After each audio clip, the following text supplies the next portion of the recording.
¿sí? Vamos a entrar al consejo de la palabra de Dios y quiero que hagamos algo un poco diferente en esta tarde. Hemos orado, pero yo creo que es adecuado, es propio en este momento que oremos antes de comenzar el tiempo del mensaje del Señor, con este propósito, que abramos el corazón, que el Señor a través de su Espíritu Santo remueva cualquier distracción, cualquier cosa que esté pasando por tu mente que te vaya a hacer como obstáculo para entender la palabra de Dios. Le vamos a pedir al Espíritu Santo: Señor, yo quiero crecer hoy. Hoy yo quiero crecer basando mi crecimiento sobre tu palabra, y yo quiero que juntos todos, que me acompañes en una oración pidiéndole al Señor que Él nos acompañe en este día para nosotros poder crecer a través del consejo de su palabra. ¿Estás de acuerdo conmigo? Cierra tus ojos. Señor, aquí estamos. Aquí estamos en tu casa, Señor. Te hemos adorado, te hemos honrado, Señor. Señor, te hemos pedido incluso. Y ahora en este momento estamos aquí, Señor, listos para aprender de tu palabra. Señor, para escuchar verdad de tu palabra, porque queremos crecer y queremos honrarte en todo lo que hacemos. Acompáñanos, Espíritu Santo, en el nombre de Jesús. Amén. Durante todo este año y aún más allá, vas a estar escuchando una frase en particular que la vamos a estar repitiendo y repitiendo y repitiendo. Y es el enfoque que estamos dando como iglesia, es nuestro enfoque como iglesia. Ahora, no es un tema, usualmente presentamos un tema cada año, pero esto no es un tema para este año, porque nosotros sabemos que esta frase, lo que representa esta frase, no es solamente una iniciativa de un solo año. Es una visión nueva, una dirección nueva que estamos tomando como iglesia. Y la frase que vas a escuchar es la siguiente: haciendo discípulos que hacen discípulos. Durante todo este año vamos a estar enfocando nuestra atención en discipular. ¿Qué es lo que significa ser un discípulo de Jesús? ¿Cómo puedo ser discípulo de Jesús? ¿Qué debo de hacer para ser discípulo de Jesús? Nuestro enfoque será haciendo discípulos que hacen discípulos. Ahora date cuenta, no estamos hablando de hacer cualquier tipo de discípulo, sino que queremos hacer discípulos que hacen discípulos. La verdad es esta, que la responsabilidad de hacer discípulos no es solamente del pastor, no es solamente del equipo de liderazgo de la iglesia, sino que cualquier persona que dice ser seguidor, seguidora de Jesús, tiene la responsabilidad de hacer discípulos. Tal vez en este momento estás diciendo: pues yo apenas voy comenzando en esto del cristianismo. Está bien. O sea, estás tomando pasos de crecimiento y de madurez en tu discipulado, pero quiero plantarte una visión, que en unos años tu crecimiento será tal que tú entonces podrás impartir en otras personas. Que tu crecimiento, nosotros como iglesia no damos el crecimiento, te presentamos oportunidades para el crecimiento, pero la Biblia nos enseña que es Dios el que da el crecimiento en tu vida. Y quiero nada más que te imagines esto, que esto se encaje en tu corazón, que Dios te va a dar un crecimiento tal que tú entonces vas a poder hacer discípulos. Tal vez ese pensamiento te provoca un poco de temor en este momento, pero llegará el momento cuando tú vas a decir: yo sé que el Señor me ha preparado y estoy listo para hacer discípulos. Lo vas a estar escuchando durante todo este año, haciendo discípulos que hacen discípulos. Y de hecho nosotros hemos creado una definición de qué es un discípulo. ¿Qué queremos decir nosotros como la iglesia Westover Hills Español cuando hablamos de ser un discípulo de Jesús? Bueno, básicamente esta es la definición que nosotros hemos formado para un discípulo. Lo siguiente, dice así: un discípulo es alguien que sigue a Jesús, está siendo transformado por Jesús y que se compromete a la misión de Jesús. 3 elementos. Un discípulo de Jesús es alguien que sigue a Jesús, está siendo transformado por Jesús y que se compromete a la misión de Jesús. Entonces, cuando hablamos de ser discípulo de Jesús, esta es la idea que tenemos en mente. Esta es la meta. Este es el proceso por el cual Dios nos va a llevar a cada uno de nosotros. Comenzando hoy, vamos a estar hablando mucho acerca de lo que es ser un discípulo de Jesús. Y hoy vamos a comenzar viendo en el Evangelio según San Mateo. Ahora, no quiero insultar tu inteligencia ni tu conocimiento, pero por si no lo sabías, en la Biblia están 4 escritos que detallan la vida y el ministerio del Señor Jesucristo cuando Él anduvo sobre esta tierra. A esos 4 escritos les llamamos los evangelios: el evangelio de Mateo, de Marcos, de Lucas y de Juan. Y esos 4 escritos, o sea, nos dicen lo que hizo Jesús, lo que enseñó Jesús cuando Él anduvo sobre esta tierra. Y hoy vamos a comenzar viendo el evangelio de Mateo. Y vamos a comenzar analizando una de las enseñanzas, uno de los discursos más extendidos del Señor Jesucristo, que se llama el Sermón del Monte, Mateo 5, 6 y 7. Sé que les estoy dando mucha información, pero vamos bien, tranquilitos, no se me desesperen. Mateo 5, 6 y 7. Y hoy y por las próximas semanas vamos a ver el Sermón del Monte. Es muy importante el Sermón del Monte porque es una de las enseñanzas más extendidas del Señor Jesucristo. En esos 3 capítulos, Mateo 5, 6 y 7, Jesús no sanó a nadie. Jesús no obró ningún milagro. Jesús no tuvo interacción con nadie. Por 3 capítulos Jesús nada más estaba enseñando. Y la base de lo que estaba enseñando, según yo lo veo, es ¿qué es lo que es ser un discípulo mío? ¿De qué se trata? ¿Qué significa ser un discípulo mío? Por 3 capítulos el Señor Jesucristo habla acerca de lo que es ser un discípulo suyo. Y comienza el Señor Jesucristo de una manera muy interesante. Comienza hablando acerca de unas características, unas normas que un discípulo suyo debe seguir para realmente ser un discípulo de Jesús. Y la idea principal que te quiero compartir en este mensaje es lo siguiente: un discípulo de Jesús vive según las normas establecidas por Jesús. Tiene sentido, ¿no? Eso es obvio. Si vas a ser discípulo de Jesús, tienes que vivir de acuerdo según las normas que el Señor Jesucristo estableció. Y en los versículos que vamos a leer hoy, vamos a ver algunas de las normas, las expectativas, las características que Jesús dijo que un discípulo suyo debe demostrar en su vida.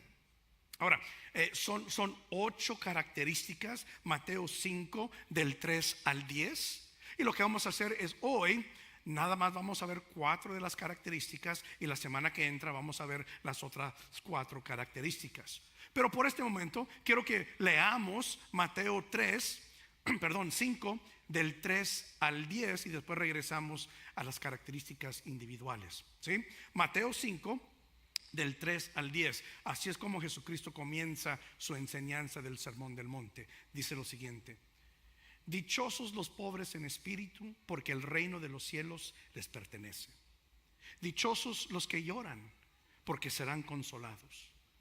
Dichosos los humildes, porque recibirán la tierra como herencia. Dichosos los que tienen hambre y sed de justicia, porque serán saciados.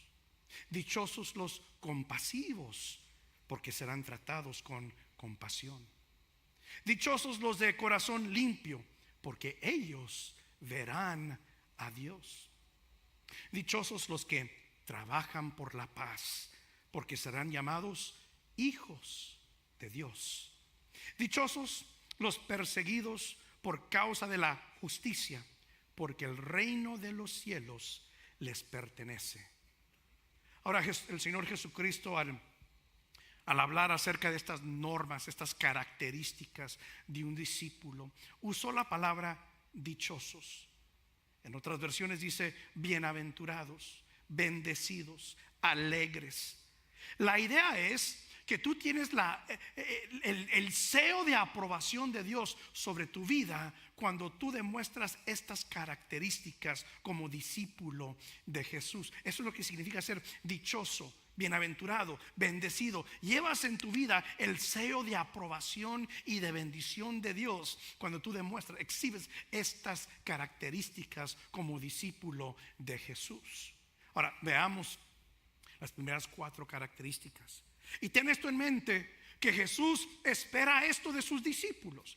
Nos está diciendo, estas son las características que un discípulo mío tiene que exhibir, demostrar en su vida para realmente ser discípulo mío. Y comienza diciendo en el versículo 3, dichosos los pobres en espíritu, porque el reino de los cielos les pertenece.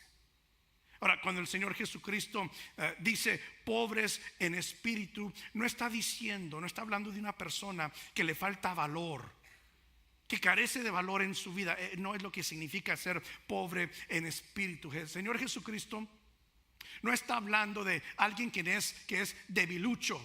No está hablando de eso. No está hablando de una pobreza monetaria o económica. No está hablando de eso. Dice pobres en espíritu.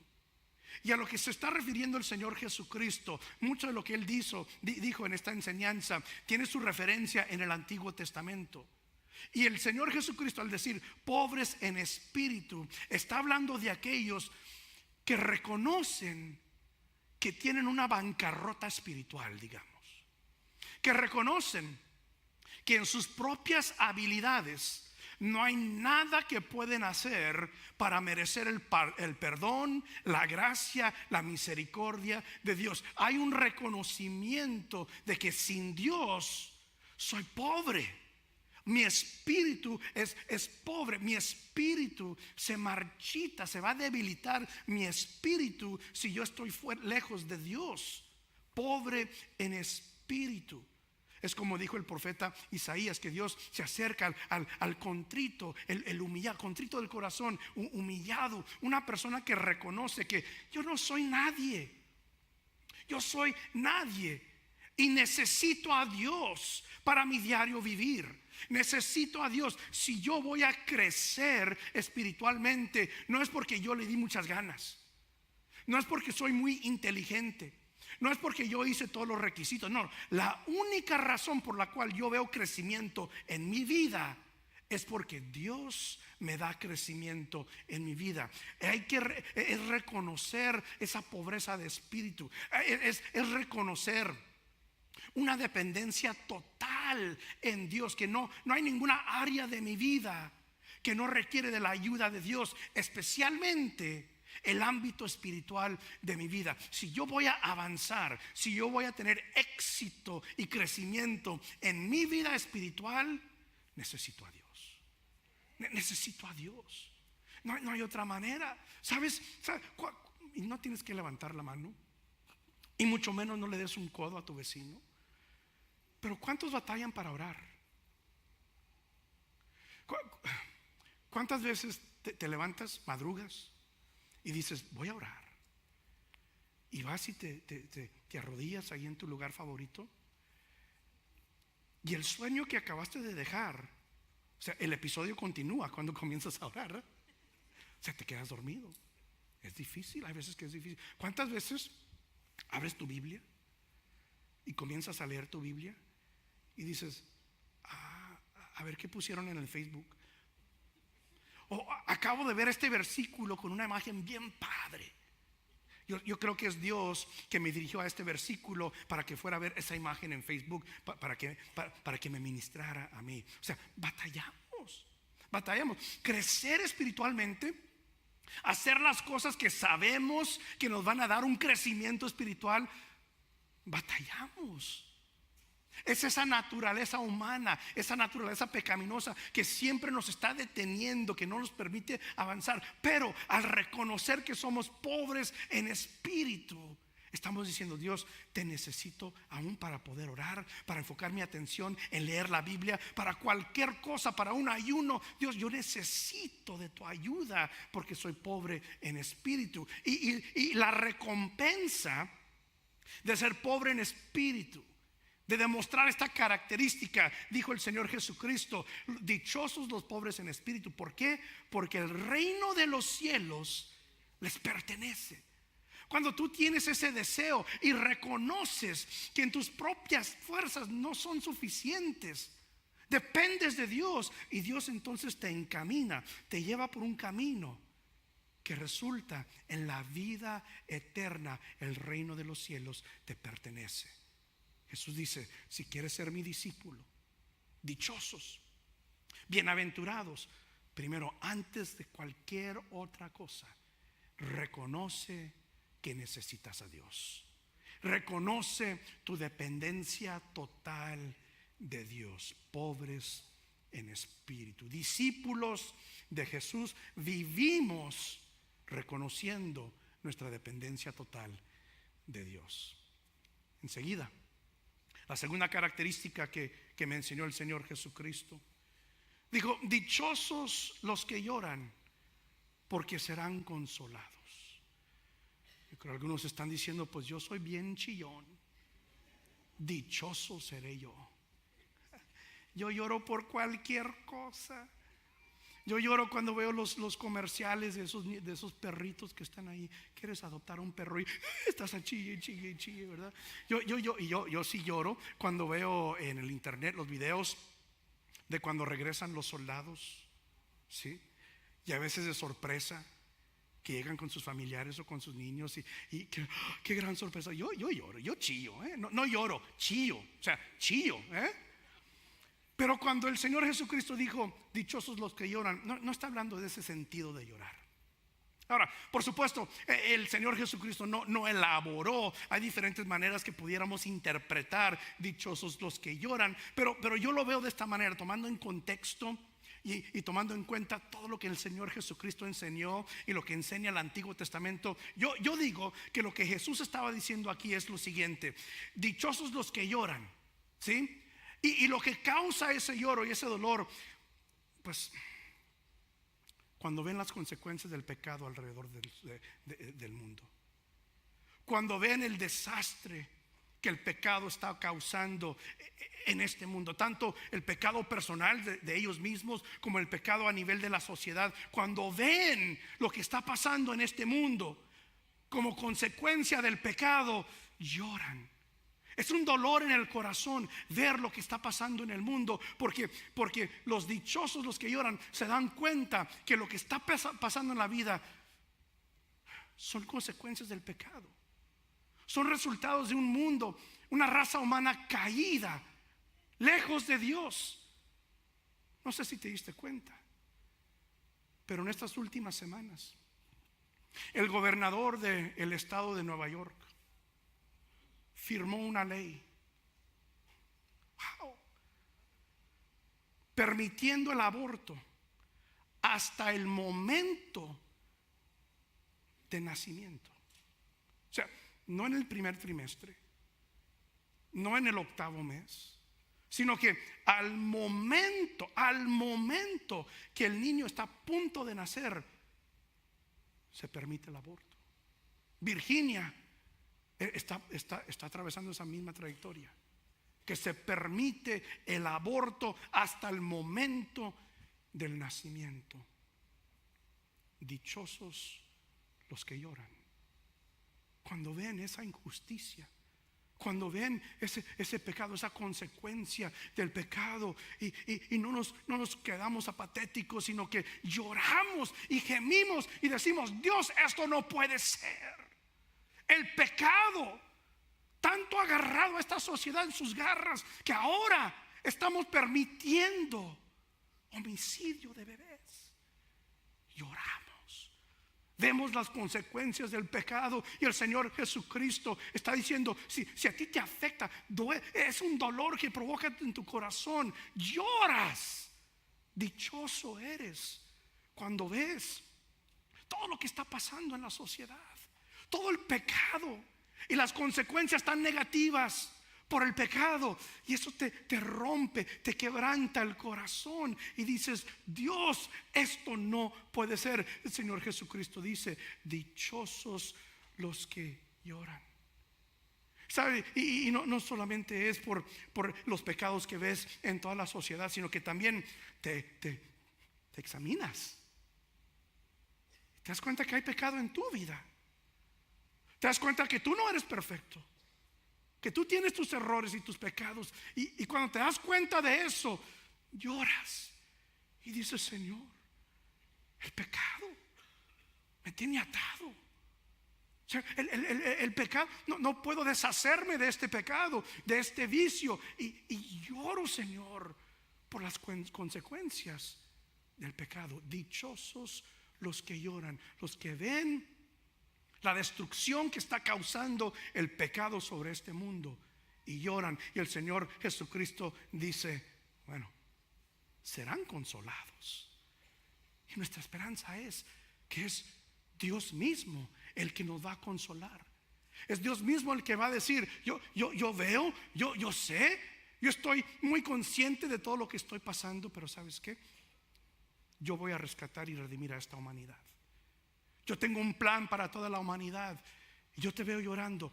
No te preocupes, serás consolado. Yo te voy a consolar y traeré la solución a la humanidad. Y esa solución es únicamente el Señor Jesucristo. Dichosos los que lloran. Lloran. No podemos tragar ese pecado. Número 3, versículo 5. Otra característica de un discípulo de Jesús. Ya vimos los dichosos porque lloran. Vimos los dichosos porque son pobres en espíritu. En el versículo 5 el Señor Jesucristo dice: dichosos los humildes. Otras versiones dicen los mansos. Humildes, mansos son palabras sinónimas. Los humildes. Lo interesante de esto es que ser humilde va contra la norma de la sociedad. Estamos hablando de las normas, las características de un discípulo de Jesús. Y Jesús dijo: dichosos los humildes. Pero tanto en el tiempo como en el tiempo de Jesús, como en el tiempo nuestro, la norma de la sociedad es: tienes que ser agresivo. Si vas a salir adelante, tienes que pisotear a quien tengas que pisotear.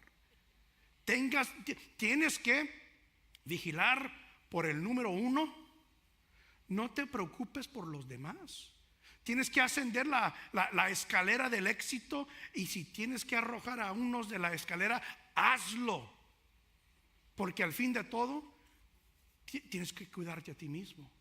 Tienes que procurar tu propia vida. Tienes que procurar por tu familia. Es lo que nos dice la sociedad. Tienes que hacer lo que tengas que hacer. Te van a decir: es que los humildes, los mansos, no aumentan, no hacen nada. Ahí se quedan porque dejan que todo el mundo los pisotee. Y Jesucristo no está diciendo: o sea, deja que el mundo te pisotee, deja que el mundo haga contigo como le dé la gana. No, está diciendo: sean humildes. Lo que el Señor Jesucristo está diciendo es lo siguiente: el discípulo de Jesús que es humilde sabe que no se tiene que aprovechar de nadie.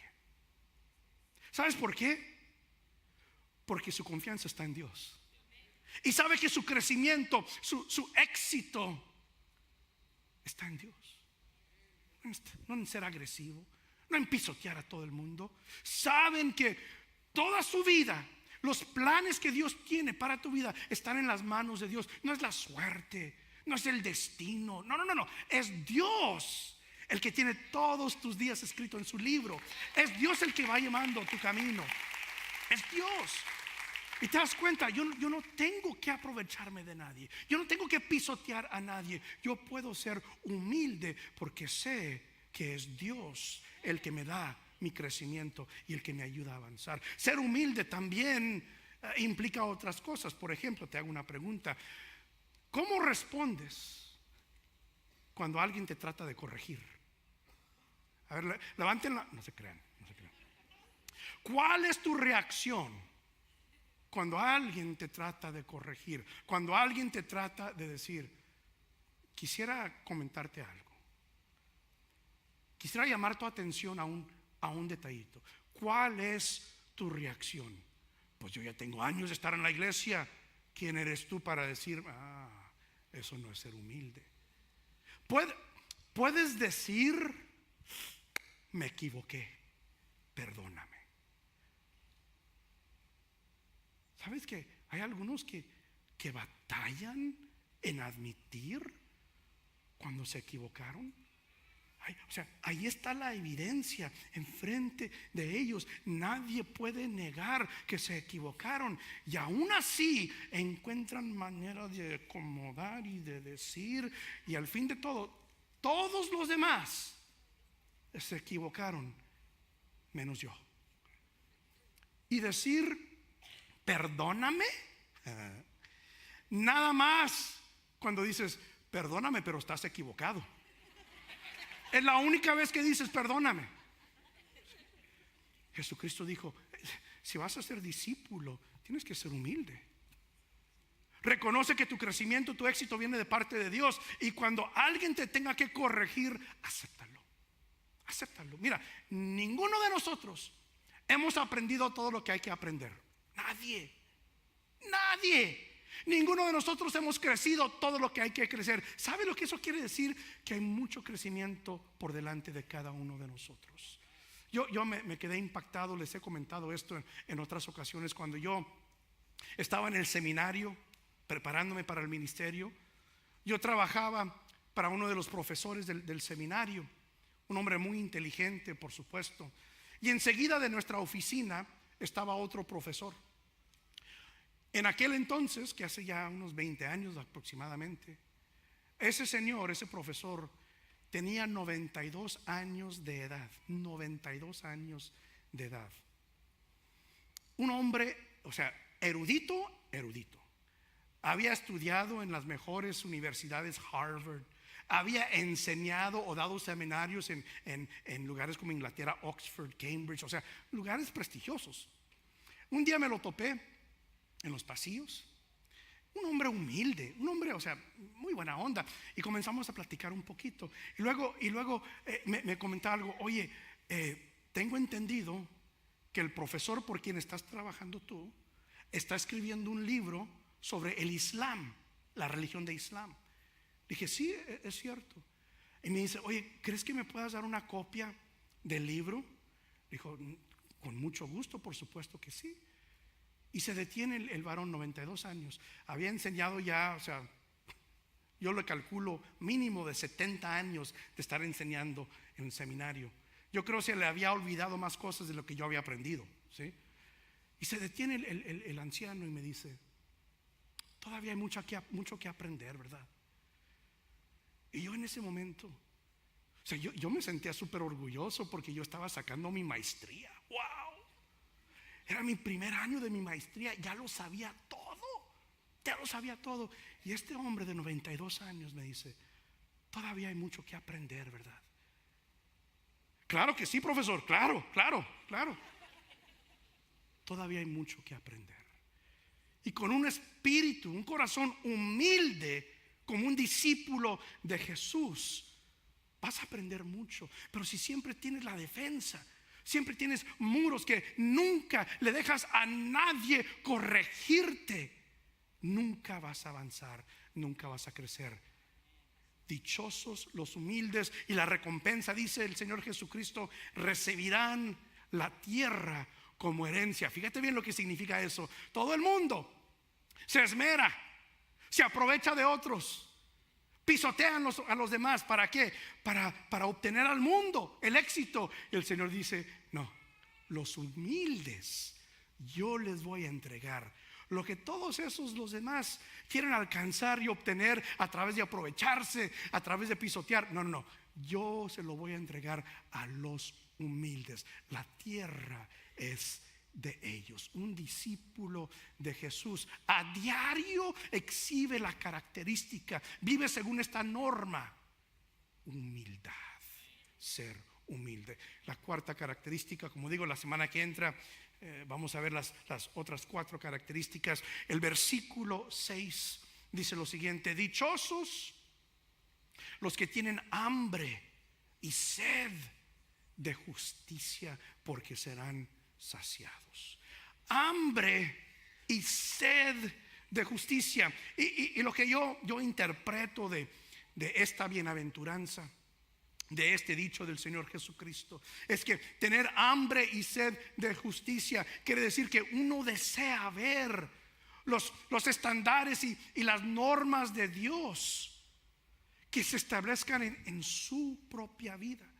Inmediatamente cuando pensamos de hambre y sed de justicia, pensamos de la justicia que se debe ver por allá y por allá y por allá, que hay falta de justicia en este mundo. Pero Jesucristo le está hablando a sus discípulos y está hablando de las características que se tienen que demostrar en su vida. Y entonces cuando Él dice hambre y sed de justicia, está diciendo que tú quieras ver en tu vida la justicia de Dios.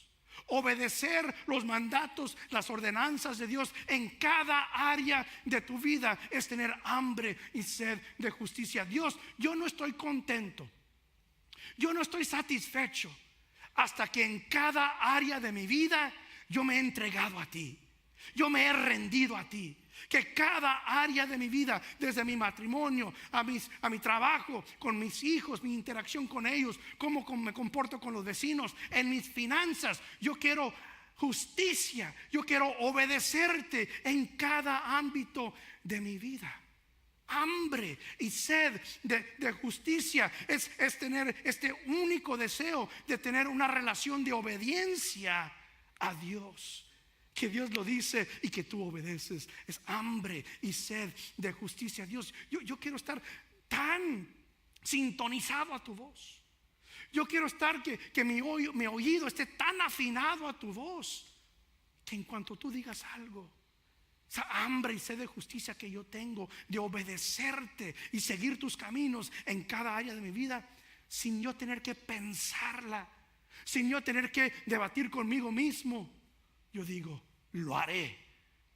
Lo que Dios diga, lo haré.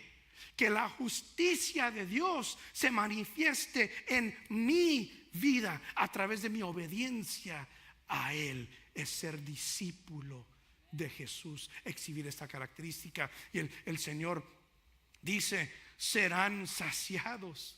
Cuando tu deseo es obedecer a Dios, tienes hambre y sed de obedecer a Dios en todo lo que Él ha dicho, todo lo que el Señor Jesucristo ha enseñado. Cuando tú tienes hambre y sed de esa justicia, el Señor Jesucristo dice, Dios te va a saciar, Dios te va a ayudar a ser obediente en cada área de tu vida y de esa manera honrar a Dios como su discípulo.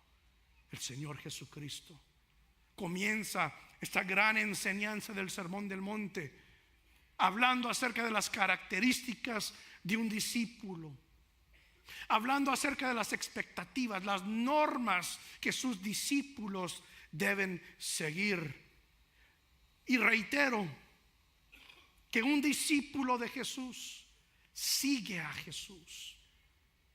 Su corazón es transformado por Jesús y se compromete a la misión de Jesús. Fíjate bien, para ser un discípulo ya estás escuchando, estamos leyendo las características. Ahora lo que nos toca a nosotros hacer es lo siguiente: Jesús, yo te quiero seguir a ti, y eso requiere que yo entienda bien, que yo sepa bien cuáles son las normas que tú esperas que yo cumpla como tu discípulo. Enséñame, porque yo te quiero decir. Se requiere para un discípulo una transformación de corazón. Habemos algunos de aquí que necesitamos que el Señor venga y haga una obra transformativa en nuestro corazón para ser más humildes, para recibir la corrección y de esa manera ser sus discípulos. Y tenemos que comprometernos y de ser para yo unirme y comprometerme a la misión de Jesús. No es solamente algo teórico. Ahora yo sé cuáles son las normas que el Señor Jesucristo espera de sus discípulos. No es solamente que haya transformación en tu corazón, pero eso se tiene que manifestar en tu comportamiento. Así es como tú te comprometes a la misión de Jesús. Es lo que hace un discípulo. Y lo que yo quiero que hagamos en este tiempo es que oremos. Y quiero invitarte a que reflexiones un poquito. Deja que el Espíritu Santo te hable, que Él te ministre. Y que Él, y nada más Él, o sea, yo no estoy aquí para señalarte nada, no, no, no. Deja que Él comience a hablar a tu corazón. ¿Cuál o cuáles de estas características necesita crecimiento en tu vida? Necesita ser fortalecida en tu vida. ¿Dónde estás careciendo en tu vida espiritual como discípulo de Jesús? Permite que el Espíritu Santo venga en este momento y comience a hablarte, a redarguir tu corazón y decirte: mira, en esta área de tu vida no te estás comportando como discípulo mío. No estás comportándote como discípulo mío. Déjame obrar en tu corazón y hacer una transformación. Habrán aquí algunos que aún no han aceptado al Señor Jesucristo como su Salvador personal. Y esto es lo que estamos diciendo. La verdad es que está fuera de tu alcance si no eres discípulo de Jesús, si no le has entregado tu vida al Señor Jesucristo. Tu primer paso para comenzar a vivir como un discípulo de Jesús es rendirle tu vida a Jesús, pedirle perdón por todos tus pecados y decir: de este momento en adelante yo decido y deseo vivir como discípulo tuyo. Te doy mi vida y te doy mi corazón.